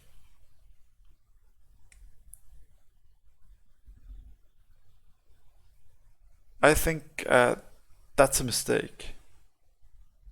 Maybe not. There's always maybe not. But he offers the trade Ariana into. Yeah, maybe it's fine. It's so difficult to judge actually. But yeah, we border for Soul Drain, clean up one side, that's important. Like he still double collects, that's the point. So maybe it's fine, and he probably just wants Ariana he wants Ariana back so he can replay her because he has so much failure. That's the reason probably. And here's a consideration: do we go emissary or bloatfly? Ultimately, the difference between bloatfly and emissary doesn't really matter. So I just draw, get one additional proc in, and we get the champion, which is big. And also, this is gonna be answered by either Spirit Theft or Soul Drain. If Spirit Theft, we got 3 procs out of it, and it is Spirit Theft. This is a 6/4, this is a 6/4, and this is a 6/6. So every single creature trades well into Khalim now. So Khalim was such a huge problem earlier. Now it is not. And remember when we said we only play champions when they don't have a 5 health creature? It doesn't really apply because our champion is 6 health, 6/6. But still, like in general, you still wanna protect your champion as good as possible. And that's why like, yeah, I don't really care about the 5 health, but maybe as another charge, and then, yeah, let's just trade. And now it's kind of awkward for him. I played it in a way that if he collects opposite side, we get the double collection. If he goes same side, it's just always in range of our champion. And this is annoying.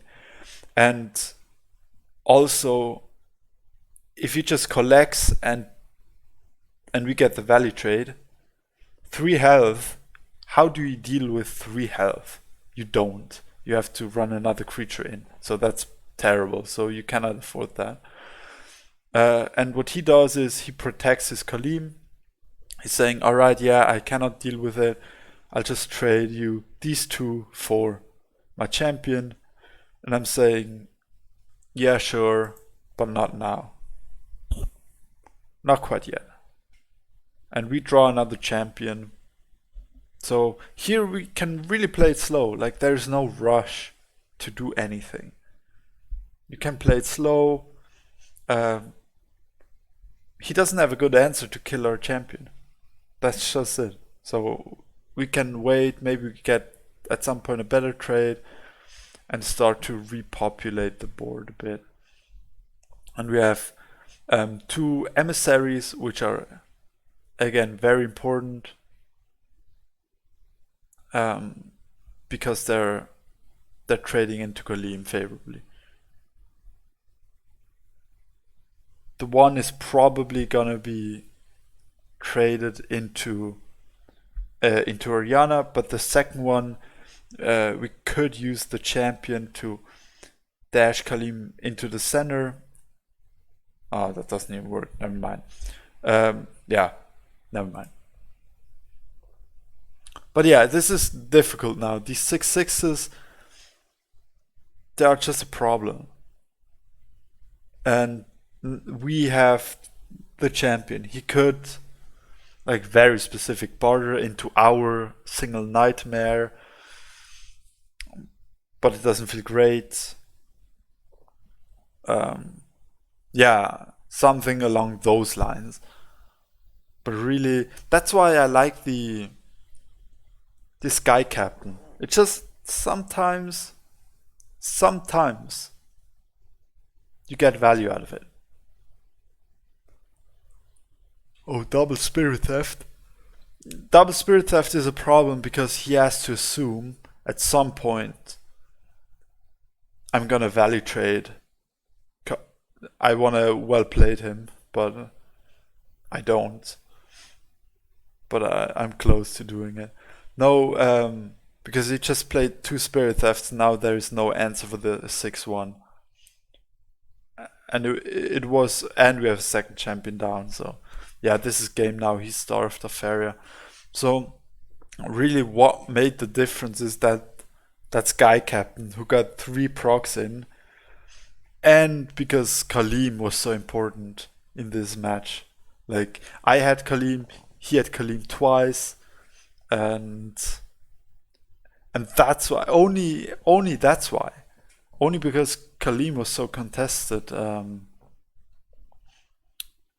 These buffs ended up to be super important, impactful. So that was the sweep with the Flyers. Then we have had a bit of a break, and then with the grand finals against Canuck. And yeah, let's skip a bit. So he had 2 disciple lists. Again, I just don't feel like playing against disciple. I want regular games, and I think I'm just a strong enough player that I can win any game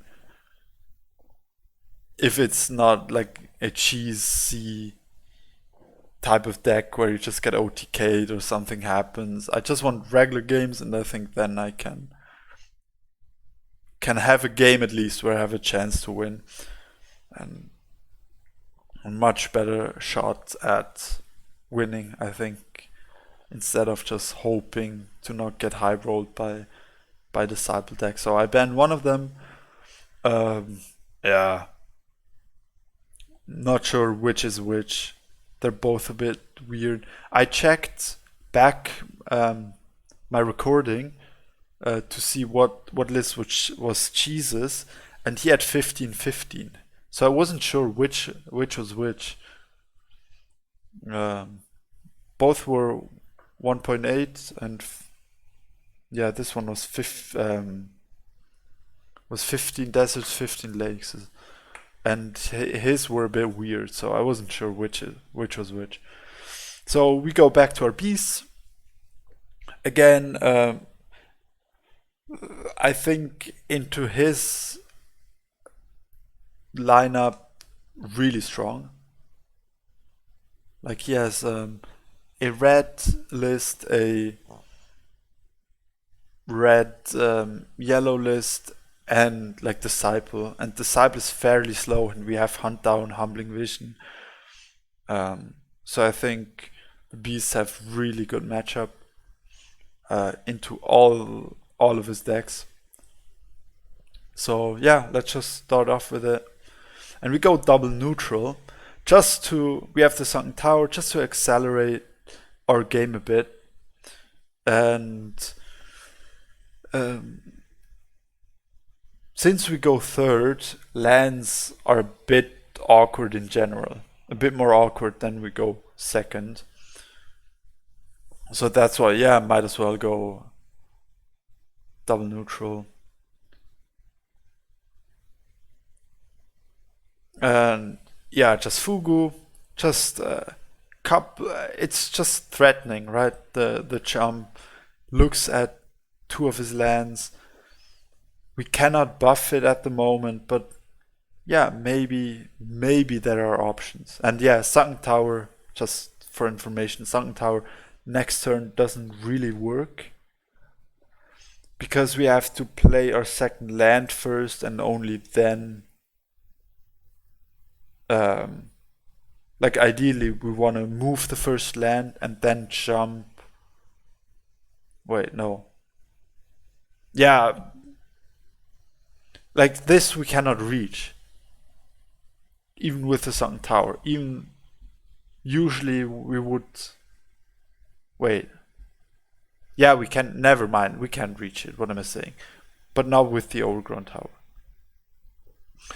So I'm deciding. Yeah. What I should have done. I should have played around training, Flashwind, training Fanatic. That's what I should have played around. I made a mistake here. I should have overgrown tower buffed this.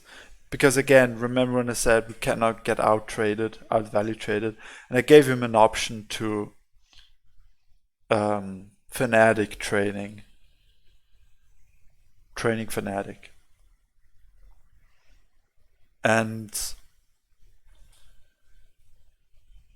he has training. This is not good. And yes, Sunken Tower, which he got from Spell World, which is an insane high roll. That takes a lot of my movement advantage away, uh, which is a bit unfortunate. He made a mistake though. I think he didn't play around my Sunken Tower, but he should have dragged my creature to him. Then his guy would be in front of phase and would have been out of Sunken Tower range of the Grizzly. So yeah, if he had done that properly, it would have been a disaster. Now it's not as much. Well, it's still not great. We just yeah, for no reason are taking damage onto our Grizzly. I could have just overgrown tower earlier and then we would be super fine. And problem with this deck is we're losing a lot of time when we get value traded. We don't want to be doing this. We want to be winning the game by this turn, but now I'm just cleaning up the mess that I made the turn prior. Yeah, here I'm just starting to use my overgrown towers. I have so many, and yeah, just starting to make this guy a bit more beefy. It's not so easy for them, and he got a fairy, which is also very good in this type of deck. Run a lot of events naturally. So yeah, he does some weird stuff with his Sunken Tower and his Explore. Not quite sure what that's about.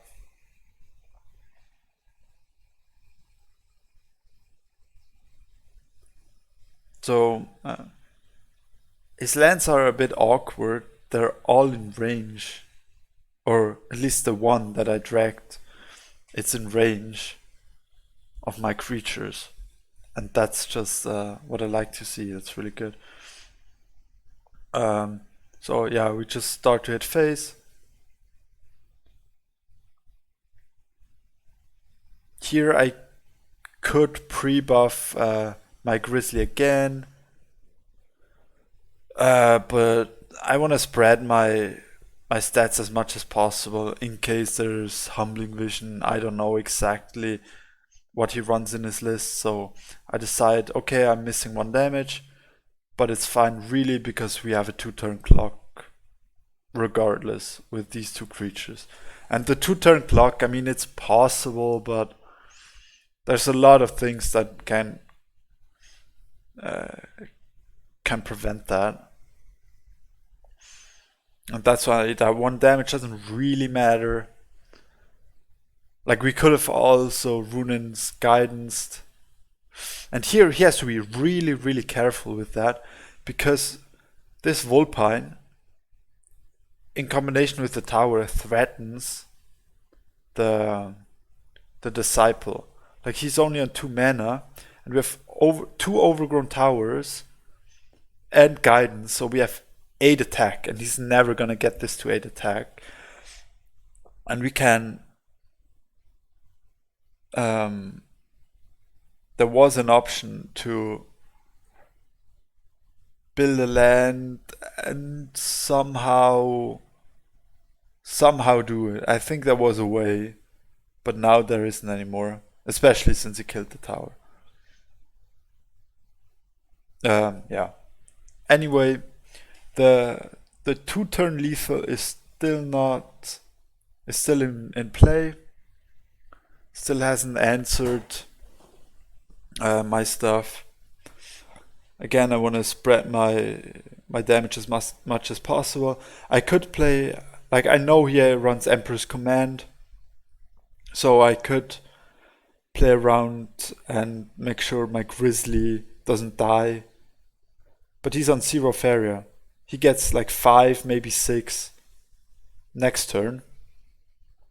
That's not a lot. So first of all, he cannot, with 6, I don't think there's a world where he can kill us.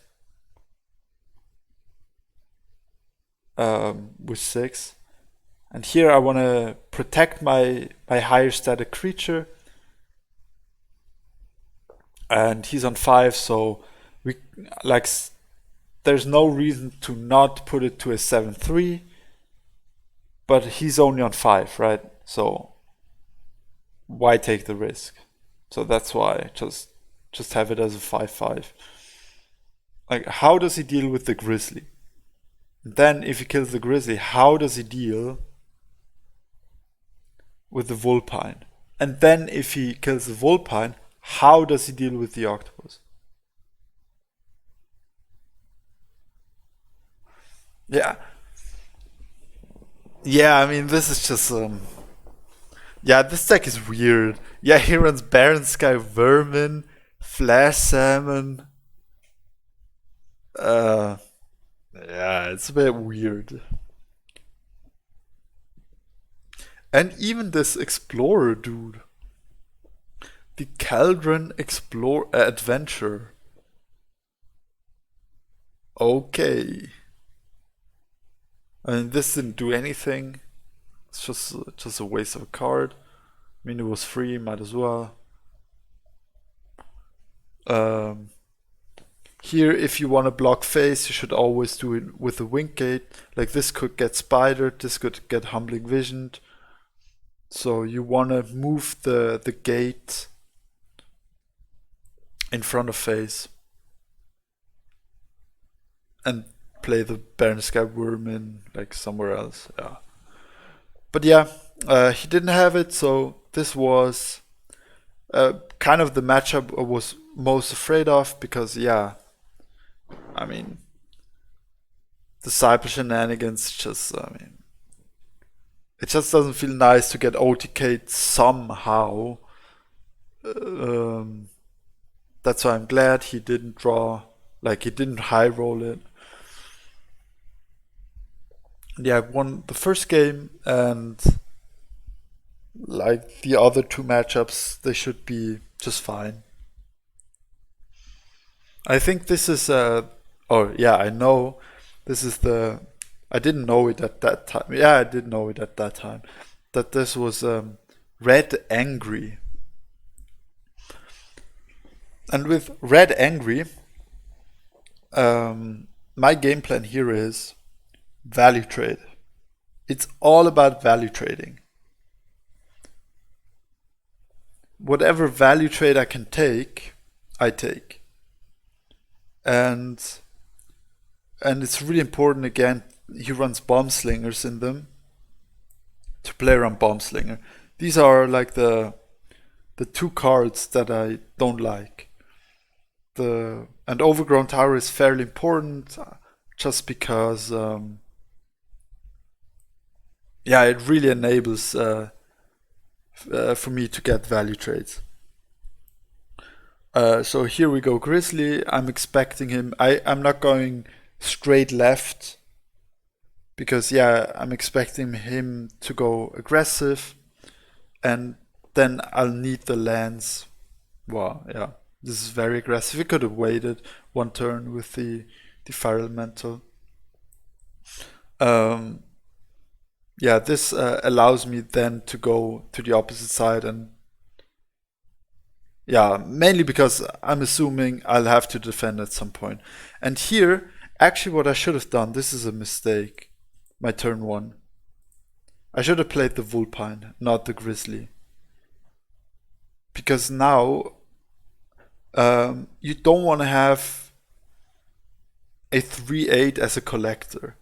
That's just going to be useless. And now I'm just committed. I don't want to lose a collection for that mistake. And I'd rather have the Vulpine as collector. And yeah, and the Grizzly, a 3/8 that just collects, is just way too. It's way too inefficient. So we have to give him a job sooner rather than later. And at the moment, he's winning the race. We're way too slow, and we cannot afford to go double neutral. So yeah, it's a bit awkward, and we have like a Mystic Beast, which is useless at the moment. We have Hunt Down, which is useless at the moment. So really, yeah.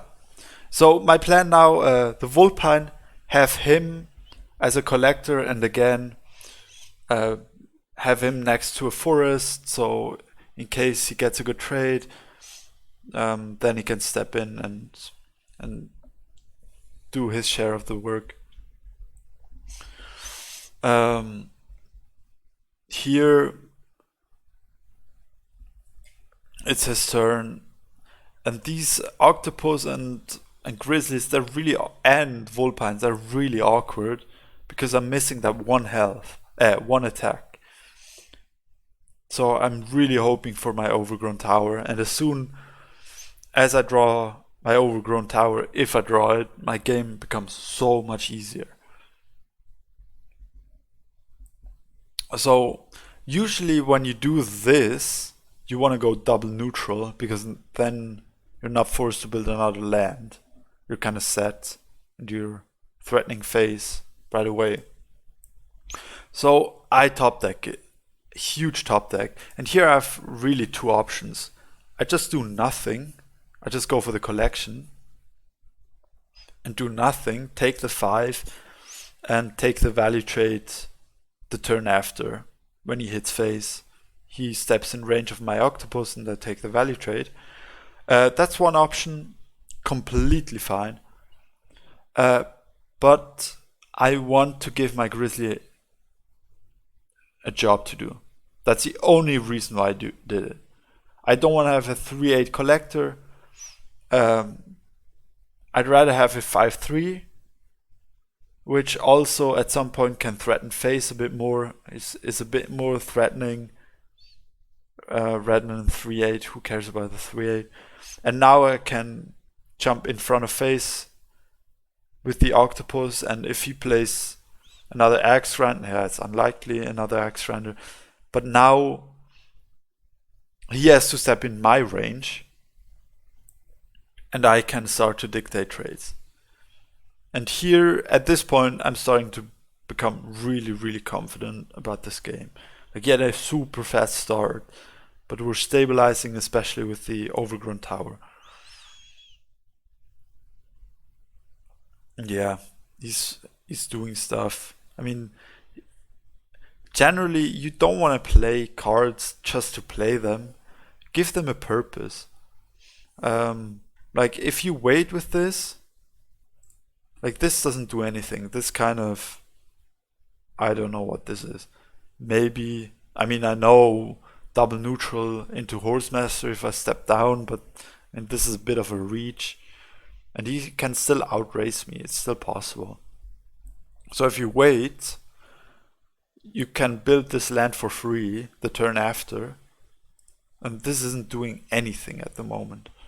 And it's not going to do anything next turn. So, yeah, should have just waited. So here, my value trading is starting. And my goal is to not give him any good trades and to take as many value trades as I possibly can. And there is no ground shaker, it's an angry list. They don't run ground shaker. So Mystic Beast and ourselves, like, this is a 2-turn clock. If he doesn't answer it, it's 2 turns with the overgrown tower. So it's kind of threatening. And we play and look at this, like, he can just take this trade, I'm fine with that. He has kind of done his job. If he trades, if an octopus trades 2 axe grinders, I'm so happy with that. If he, and this boar is just awkward for him because it doesn't line up nicely into the axe grinder. Now he would really like to step this guy back and maybe do something with a 5/2 so they line up, but it's super awkward. Maybe he should have, oh, he has Campfire Girl, which is something that helps really good, yeah, in certain situations. But maybe he should have been more aggressive. Like here, double neutral here, take a trade, and trade with the axe grinder. So our defense is gone, and then do something. But then we always have the Vulpine to defend. Yeah, it's a bit awkward. This overgrown tower is a huge problem for him. So here, yeah, we're building a lot of lands. Who cares? And I see now he's starting to defend. And if he's starting to defend, that means a lot of resources are not going into his attack. That means I don't have to raise him. So now my plan is just to, yeah, take all the value trades that I can. And I can win late game if I have a lot of creatures on board that can kill his Firebringers. Like if I have, even if he has 12 health, if I have 3 creatures on board that are 1 health, or that are just alive still, then sure, I mean, I'll kill Firebringers, and I have Humbling Visions on board, in my deck, so I just keep them for the Firebringers, and we don't have to attack, we don't have to do anything. We can just stay here and slowly but surely starting to out-collect him. Like just look at the fairy count now and look at it in a couple of turns. Just slowly but surely starving him. And always playing around Bomb Slinger. That's something we're really weak against. I think he forgot about the overgrown tower here. Again, overgrown tower, huge in this game. And again, we're just trying to take as many value trades as possible. He's giving them, but it's also not so easy for him. It's not easy to stop them, you know. That's what my deck is good against. We've got the setup, and now we just trade after trade after trade. Like I could trade the 3-1 into the 3-1, right? No, I'd rather build another land. I could have also, like I could have taken the trade and just drawn, right? No, I want the value trade. And look at all these 1 health creatures, even the towers on 1. And this is how you beat Angry. There is no ground shaker, there is no AoE. Even if a Firebringer is on 10 now, we have 11 attack in our in front of our orb. Have fun. And all of a sudden we're on 14 Fairy. And this is a bit of the problem with like 14 Fairy. That's not great, right? We'd rather want to have like kind of exactly 0 always. But the way that I'm playing, I'm willing to sacrifice like card draw for the value trades. If we value trade, then we don't need as many creatures because yeah, we don't use them as much. And that's why I'm willing to, like I think I've built 1 double neutral, 5 forests and 2 lakes, and we only need like 2 and 2 ideally. So I've built a lot more lands. Now we notice it that we don't have a hand anymore, but we're set up. Like we still have Vulpine, and these Vulpines getting good trades. And he's only single collecting now. He's getting a Bomb Slinger down, which is, yeah, it hasn't done anything, wasn't impactful.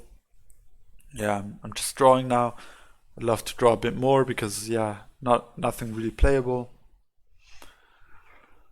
And again, taking a value trade. Not just trading 1 for 1. This is how we lose, because they have a lot more creatures than we do. And also, like, I wouldn't like to trade, like, I don't mind a 5/2 and a 4/1 into this 4/5 Grizzly, but I would mind the Outland Ranger and something. So that's why we make sure we're just dancing out of range of his creatures, of his low health or low attack creatures, just always making sure that his trades are super awkward for him. And like a 4/1 for a 4/4, yeah, sure, I'm happy with that. And never give a 5/2 trade for a creature that has still like a lot of health. Here he had a second Bomb Slinger that was really difficult to play around. Could have maybe found something else. We still don't draw a creature. We're in 16 Faria now. Yeah, not ideal. But again, take another value trade. Spider, oh, that's full clear, awesome. And all of our stuff is on 1.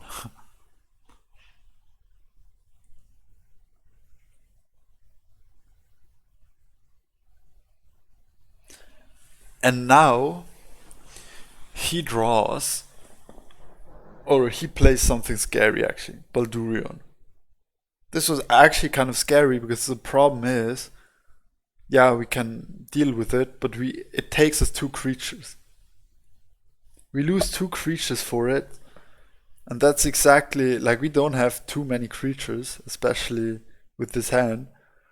And if we have to waste 2 creatures to clear this, especially, like, I really like to have this 5 health guy in the back.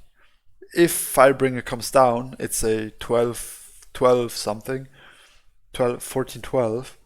Then we have Humbling Vision, Elwood Embrace, it's been dealt with. Great.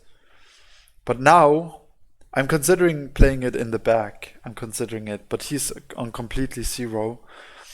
And with Humbling Vision. And it's not I haven't counted, but I'm pretty sure it's not a 20/20 just yet.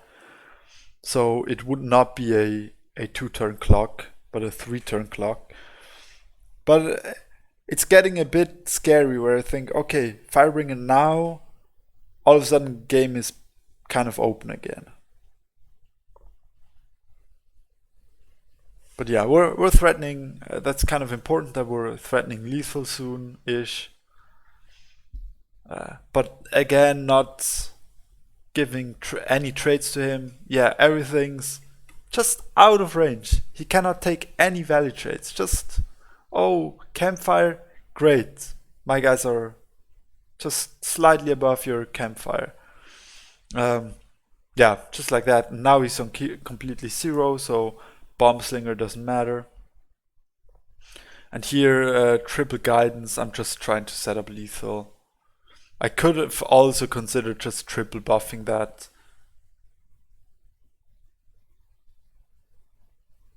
But what I'm doing is, the one thing that he could have is like the collection +1 Bomb Slinger, run this guy into it, but now I'm just making sure that one of these 2 creatures can kill him. And he can only ever kill one of them. So yeah, that's game 2. And the third game, like, you should always consider, he counterpicked me and he lost. That means what he plays now is probably something that he feels less comfortable playing to beat my deck. So game 2 was really the game that he probably wanted to win. Like, there's no point just throwing away a deck for free. So that's probably the weaker deck against our list.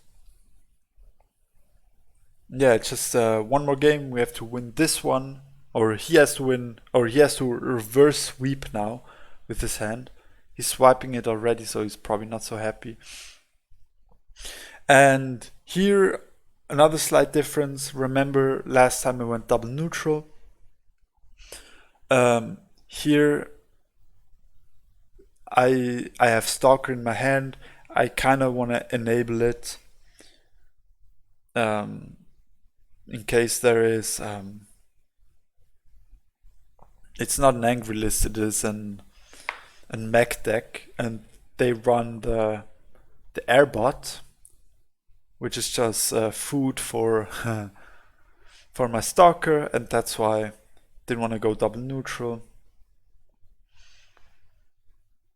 Just to have the options open. You played the airbot, so great start for us.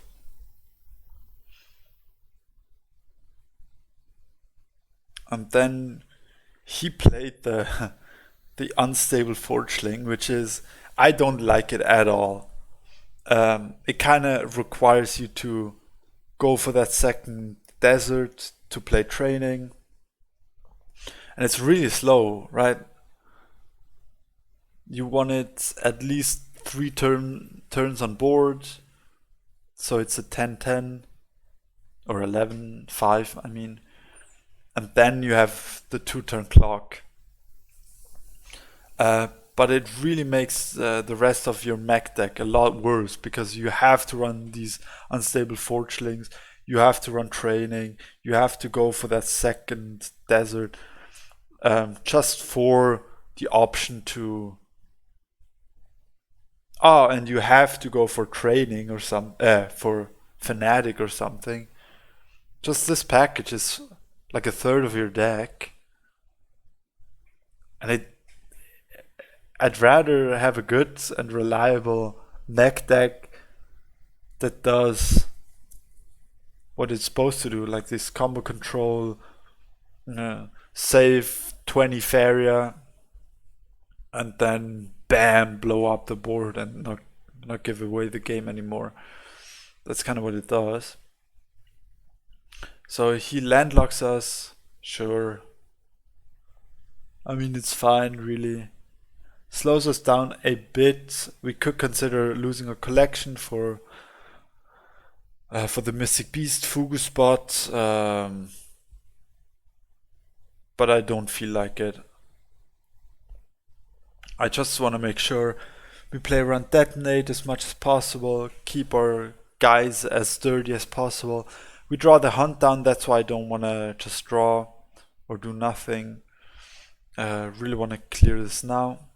So our lands, yeah, not the ideal land, but it's fine, really. I'm stepping this out of range, just so it's not in range of my spider, who is also a bit weak now. And also very important that this is on 3 health and not on 2. So that's why I didn't do it with the octopus, because octopus would put us on 2 health, and then we're weak to detonate, so 3 health, kind of the threshold. Sure, there's Ground Shaker, but Ground Shaker is really expensive. And that's why if you can keep your guys above 3 health, sure, do it. And here I could have also obviously considered buffing this to, yeah, that it's out of detonate range, but then the problem is it runs into Bomb Slinger, and that's so much worse. And that's why I just keep it as a 2-2. Yeah, make him kill it, right? Make him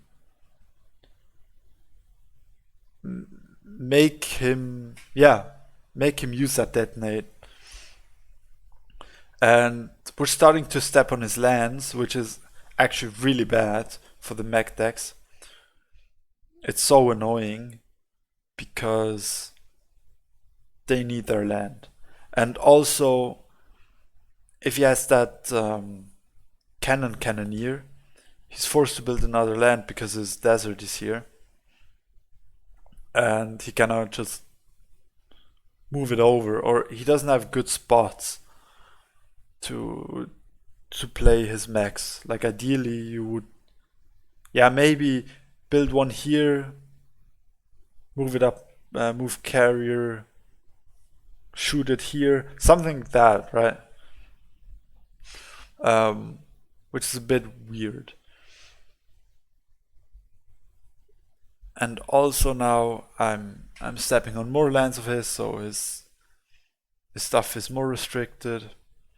I can draw.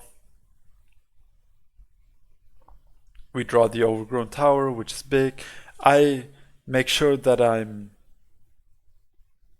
not allowing a detonate target or a mech to spawn next to the bear, so we kind of preserve our collector. If he detonate like ground shaker, some cannon carrier here, or airball, or I don't know, man. There's so many options. Into detonate, then we lose our collector all of a sudden. So that's why here he's nice and protected. Also, like a lot of small details, like really difficult to play around this deck because there's so many options. But generally, keep your guys spread apart, have them as tanky as possible. Like here in this case, taking value trades is super bad because you're just gonna get blown up. Here we want to kind of keep our guys as alive as possible and as spread apart as possible. And yeah, he's down to 12. I haven't used a lot of resources at all. Like he's using his entire combo and I haven't used anything. I've used a sunken tower, one overgrown tower. Yeah, that's basically it. I haven't used much more. And now he's kind of gone in for the kill. Or, yeah, he needs a lot of mana for his combo. And he's blown a lot of it already. 2 airbots down, 1 detonate down, blah blah blah. And yeah, here I'm just going for the win. We have another guidance, so I'm making sure I have 2 guys on board that can win. I'm humbling vision this one in case there's some weird shenanigans to detonate again, and then I don't know what. I mean, so many options, but yeah, how are you gonna kill? I mean, you have to kill both of them now, or we just win. And yeah, difficult. Don't think there's anything he can do. Yeah, and he goes +1, kills Bomb Slinger again. He had a lot of Bomb Slingers. They're fairly weak against us, but you still have to like play around them a bit. Especially with this deck. I mean, they're weak, but when they get down, it's still not good. But yeah, that's a game. So we won 6 games with the Beast list, and we won 3 games with the Flyer list. We won that one game with the green tree list, but we didn't expect to win that one. Yeah, overall, I think I played fairly well. That first series, I was a bit off, but in general against Cheese, yeah. Also in game 1 there were some opportunities, but it was always a bit of a stretch. But yeah, and here, I mean, yeah, played well overall. Couple of small things. I mean, it's such a difficult game. There's always like these small things that you could improve, and you don't know the exact deck of your opponent. And yeah, it's always always difficult to play around the exact stuff that you need, blah blah blah. But yeah, that was the tournament. Was a good one. I kind of came back for this weekend probably